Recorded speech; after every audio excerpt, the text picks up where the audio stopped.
मी चौकटीची हळदीचं लेपण लावून पूजा केलेली आहे. मस्त दिवाबत्ती केलेले.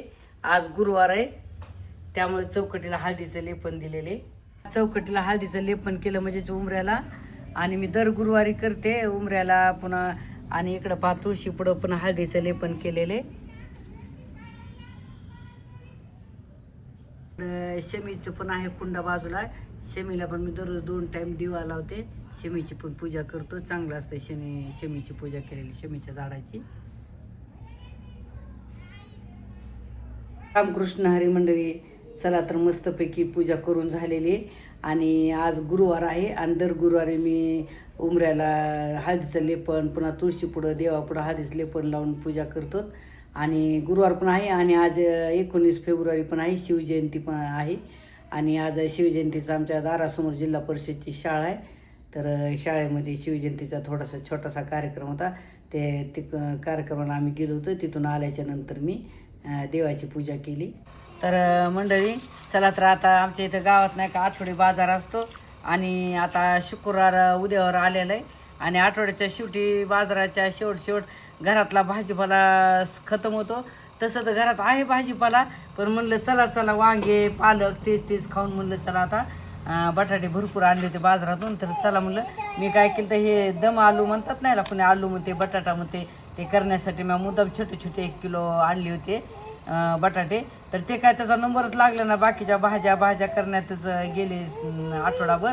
तर चला म्हणलं आज हे दम आलू करतात ना आपण मसाल्याचा हे. तर म्हणलं आज दम आलू मसाल्याचा न करता मी आता हे काय केलेले, हे बटाटे पूर्ण असे उकडून सोलून घेतलेले आहेत. तर हे आता काय करणार मी तेलात फ्राय करणार आहे. आणि ते हिरव्या मिरचीतलं करणार आहे, सरभरीत जरासं करणार आहे, मोकळा जास्त पातळ नाही. तर मसाल्याचा करणार नाही बिलकुल. तर त्यासाठी आपण मी 10-15 मिरची घेतलेले आहेत. मिरची तिखटनुसार घ्यायची आपल्या आवडीनुसार. आणि गावरान लसूण घेतलेलं आहे, थोडंसं जिरं घेतलेलं आहे. तर मी याचं तिन्हीचं मिळून असं बारीक करून घेणार आहे अगोदर. आणि हे काय करणार आहे आणि मी असं मातीच्या भांड्यात बनवणार आहे.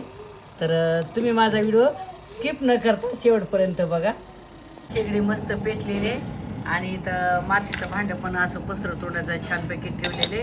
आणि आपण एकदम वाळली लाकडं त्यामुळे जाळपणाचा गंधन लागलेला आहे.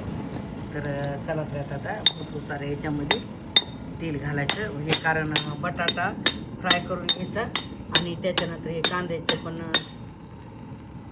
पाकळ्या केलेले आणि थोडंसं टमाटे हे पण त्यासोबत फ्राय करून घ्यायचे. भरपूर तेल टाकलेलं आहे कारण हे फ्राय करण्यासाठी तेल थोडंसं जास्त लागणार आहे फ्राय करायला. मस्त तेल गरम झालेलं आहे. आपण छानपैकी आता बटाटा आपण मस्त फ्राय झालेले. आता हे काढून घेणार आहे मी. आणि अशाच पद्धतीने हे जे कांद्याचे केलेले आहेत ना मी थोडा पाकळा हे आणि टमॅटोचे पण थोडेसे पोडी मोठे हे पण असे फ्राय करून घेणार आहे. आणि टमॅटोचं मधले आहे ना हे फोडणीसाठी घालणार आहे.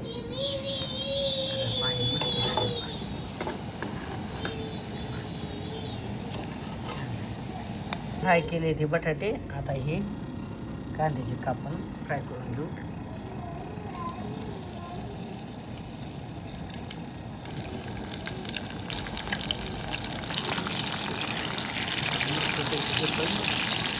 त्याचा ओलसरपणा एकदम कमी करायचा.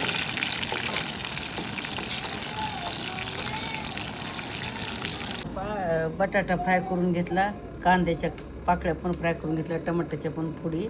आणि आता याच्यातलं उरलेलं तेल बाजूला काढलं, जास्त होत होतं. आता ह्याच तेलामध्ये मी काय करणार आहे, ह्या बाई मिरच्या लसण आणि जिरं एकत्र असे बारीक करून घेतलेले. तर आता वरून जिरं ही टाकायची गरज नाही, लसण हे.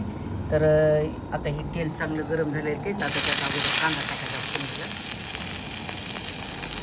ते कांदा चांगला परतून घ्यायचा अगोदर.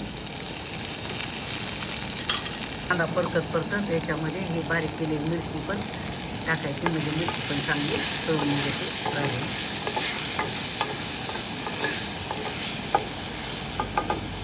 परत परतायले तर याच्यातच ते टोमॅटोचं चिरलेले होते ना ते पण त्याच्यातच चांगलं मौसूर चांगलं हे पण फ्राय करून घ्यायचं. आता हिरवी मिरची कांदा हे टमाटर आता हे चांगलं लालसर मस्त ह्याला चांगलं परतून घ्यायचं. पण छानपैकी झालेले परतून याच्यात थोडीशी हळद घालायची. त्यात लगेच परतलेले बटाटे घालायचे.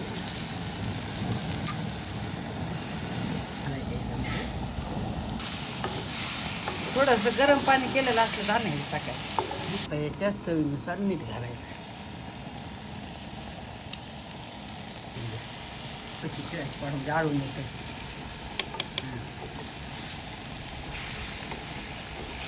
छानपैकी परतलेले आणि गरम पाण्याने कशी चव पण लागते, भाजी नाही पटकन शिजते. पण आता थोडंसं गरम पाणी टाकायचं. झाकण टाकायचं. आहे तर प्लेट आहे.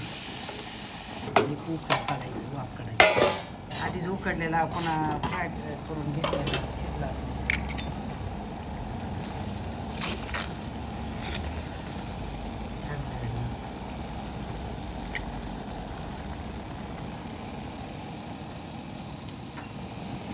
बरोबर येते भाजी.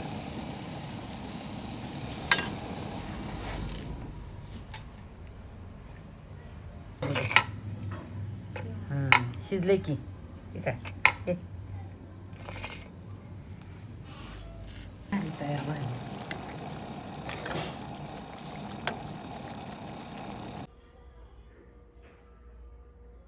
देत ना.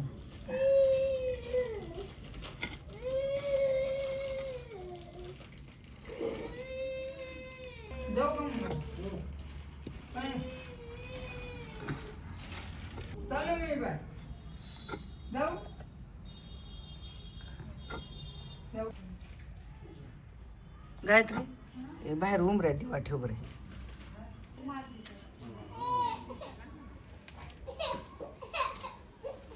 दिवाबत्ती करून झाली. भाजी पण मालकाचं जेवण पण झालं 5-5:30ला. दिवाबत्ती करण्याच्या अगोदर जेवण केलं, कारण संध्याकाळी जेवत नाहीत. तर आमची लवकर जेवण होतं. तर चला दिवाबत्ती झाली, आता आम्ही पण जेवण करणार आहे. तर एकदम अशी मस्तपैकी टेस्टेड अशी झणझणीत अशी हिरवी मिरचीची. याला मसाल्याचं केलं तर आपण दम आलू म्हणतो किंवा दम बटाटा. तर ही हिरव्या मिरच्या एकदम भारी झालेला आहे आणि एकदम साध्याने सोप्या पद्धतीनं तुम्ही पण करून पहा मंडळी. आणि आवडल्यास आम्हाला जरूर कमेंट करून सांगा. आणि तुम्ही जर माझ्या चॅनलला नवीन असाल तर लाईक करा, शेअर करा आणि न विसरता सबस्क्राईब करा.